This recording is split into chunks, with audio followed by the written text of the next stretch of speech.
Donald Trump ने जब भारत के ऊपर सेकेंडरी टैरिफ लगाने की बात कही थी 25%, तो सबसे ज्यादा खुश शख्स अगर दुनिया में कोई होगा तो उनमें से एक बोरिस जॉनसन थे। और उनकी खुशी उनके तक नहीं रही, उन्होंने व्यक्त भी कर दिया, दुनिया को बता भी दिया और ये कहा कि डोनाल्ड ट्रंप ने एकदम साहस वाला काम किया है, बहुत बड़ा काम किया है, उन देशों को सजा देकर जो पुतिन के इस विजय युद्ध में सहायक बन रहे हैं, मतलब पुतिन के जंग के साथी बन रहे हैं। और ग्राहम के पोस्ट पर इनका ये पोस्ट देख सकते हैं। इन्होंने यहाँ तक कह दिया कि क्या यूके भी ऐसा एक्शन लेगा, क्या यूरोप भी ऐसा एक्शन लेगा। इनडायरेक्ट तौर पर भारत के ऊपर एक्शन लगने के बाद बड़े खुश नजर आए थे बोरिस जॉनसन, क्योंकि चाइना के ऊपर तो एक्शन हुआ ही नहीं। अब यहाँ पर देखने को मिल रहा है कि 25 तारीख को जो बैठक होनी थी वो बैठक कैंसिल हो गई है, यानी भारत और अमेरिका का मामला और भी गहराता जा रहा है। इन सब के बीच में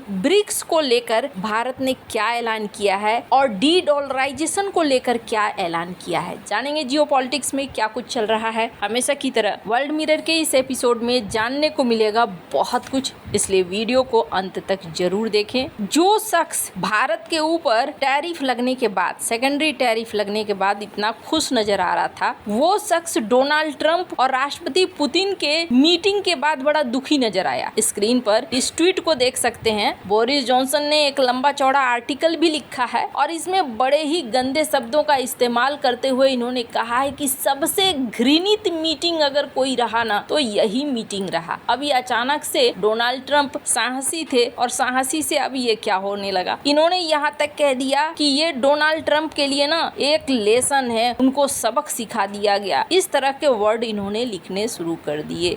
अब ये क्या हो गया, अभी तक तो ये तारीफ कर रहे थे, फिर यहाँ पर सीन बदलता हुआ नजर आ रहा है। दरअसल इन्हें अब लग रहा है कि रूस और यूक्रेन में शांति स्थापित हो जाएगी। अब यहाँ पर ये इलाके दे लेकर मामला को रफा दफा कर रहे हैं, जबकि बोरिस जॉनसन का क्या कहना है कि इस युद्ध में और भी पैसे लगाओ, यूक्रेन को पैसे दो ताकि वो रूस के साथ लड़ता रहे। बोरिस जॉनसन के बारे में वैसे कहा जाता है कि रूस यूक्रेन में शांति समझौता हो गया था, लेकिन कथित तौर पर बीच में कूद गए थे बोरिस जॉनसन और इसके बाद ये जो शांति वार्ता थी, ये शांति वार्ता भंग हो गई। खैर, आधिकारिक तौर पर न तो कभी नाम सामने आया और न आएगा, लेकिन पुतिन ने इशारों में ये बातें कही थी। पर अभी की बात क्या है, अभी की बात ये है कि रूस यूक्रेन युद्ध अगर मीटिंग में हल नहीं होता है तो कहा गया था कि भारत के ऊपर एक्शन लिया जाएगा और उसी समय समझ में आ गया था कि ये ना भारत के साथ खेलने की कोशिश कर रहे हैं, एक बहाना चाहिए इनको भारत के ऊपर कुछ न कुछ एक्शन लेने का, बस वो बहाने की तलाश कर रहे हैं। अभी अगर आप देखें तो हमने कल आपको एक वीडियो में दिखलाया था कि राष्ट्रपति पुतिन ने खुद कह दिया कि भाई जब से ट्रंप आए हैं हमारा व्यापार 20% बढ़ा है रूस के साथ। इसका क्या मतलब है? इसका मतलब साफ है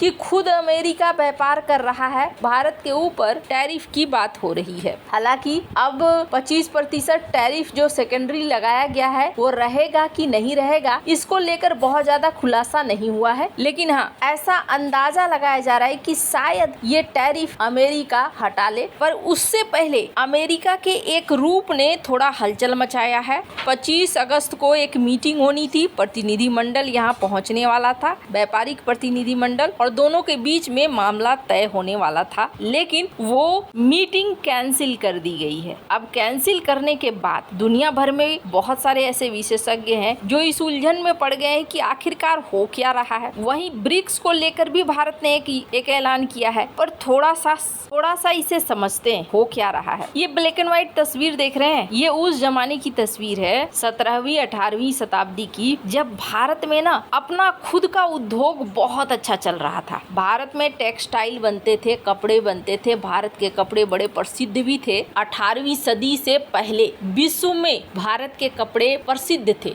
ढाका की मलमल, बनारस की रेशमी साड़ियाँ, गुजरात के सूती, ये यूरोप, एशिया, अफ्रीका में बेचे जाते थे। 1750 तक भारत दुनिया का कपड़ा का व्यापार का केंद्र था और विश्व की इकोनॉमी में इसका योगदान लगभग 24% था। आप देख सकते हैं इस ग्राफ। हालांकि बाद में क्या हुआ, ब्रिटिश ईस्ट इंडिया कंपनी आई, यानी ये यूरोपीय लोग आए, और यूरोपीय लोग आने के बाद इन्होंने, इनका जो बिजनेस के प्रति है ना दिमाग पहले ही काफी विकसित हो चुका था। इन्होंने एक चीज समझ लिया कि हम तभी चलेंगे जब ये बर्बाद होंगे। अब चूंकि इनके हाथ में ताकत थी, इन्होंने भारतीय बुनकरों को कपड़े बेहद कम कीमतों पर बेचने में मजबूर कर दिया। अब बुनकर जितना पैसा लगाते नहीं थे उससे कम दाम पर कपड़ा बेचते थे। वो कर्जा में डूबने लगे और फिर इनको नुकसान होने लगा। लेकिन कंपनी ने क्या किया, बहुत ऊंची कीमतों में बेचकर भारी मुनाफा कमाया। फिर धीरे धीरे भारतीय कपड़ा उद्योग को कमजोर करने के लिए ब्रिटिशों ने कारीगरों पर शारीरिक अत्याचार करना शुरू कर दिया। जबरन कॉन्ट्रैक्ट बनाए जाने लगे, और जब 19वीं सदी आया तो इन्होंने अपने देश में मशीन द्वारा बने गए कपड़े लाए, और वो भी टैक्स मुक्त, यानी कोई टैक्स नहीं। और भारत में धीरे धीरे भारत की इंडस्ट्री को इन्होंने खत्म कर दिया। यहाँ से कच्चा माल ये उठा उठा कर ले जाने लगे, और धीरे धीरे क्या हुआ, भारत पूरी तरीके से इकोनॉमिक तौर पर अब निर्भर हो गया इन देशों के ऊपर। तो इनका टारगेट हमेशा से क्या था,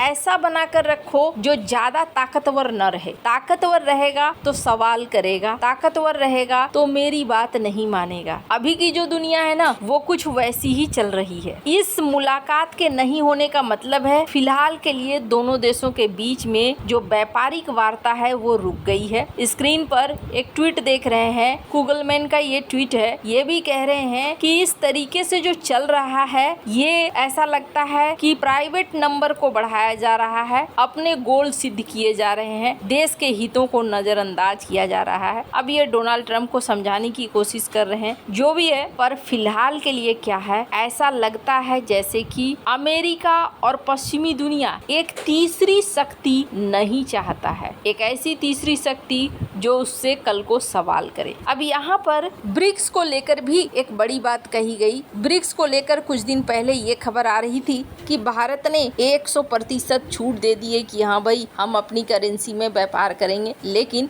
भारत के अधिकारियों ने इस बात को साफ किया कि ये बात नहीं है। भारत डी-डॉलराइजेशन का सपोर्ट नहीं कर रहा है, यानी ब्रिक्स की करेंसी का कोई सपोर्ट नहीं कर रहा है। लेकिन जिन जिन जगहों पर हमें लग रहा है स्थानीय तौर पर हम अपनी मुद्रा में व्यापार कर रहे हैं, जैसे कि रूस के साथ एग्रीमेंट साइन हुआ, तो भारत के ऊपर दबाव अभी और बढ़ने वाला है। डोनाल्ड ट्रंप के इस रवैये से यही लग रहा है। अब 25% टैरिफ जो सेकेंडरी लगा है वो लगा रह जाएगा या उठेगा, ये भी अभी क्लियर नहीं है। आने वाले दिनों में और भी दबाव देखने को मिल सकते हैं। वैसे कहा जा रहा है कि इन दबाव का असर भारत की इकोनॉमी पर बहुत ज्यादा नहीं पड़ने वाला है, 0.3% तक पड़ सकता है। आपको क्या लगता है, इन सब मामले में आपकी क्या राय है, कमेंट कर जरूर बताएं। जल्द मिलते हैं अगली वीडियो में नई खबर के साथ।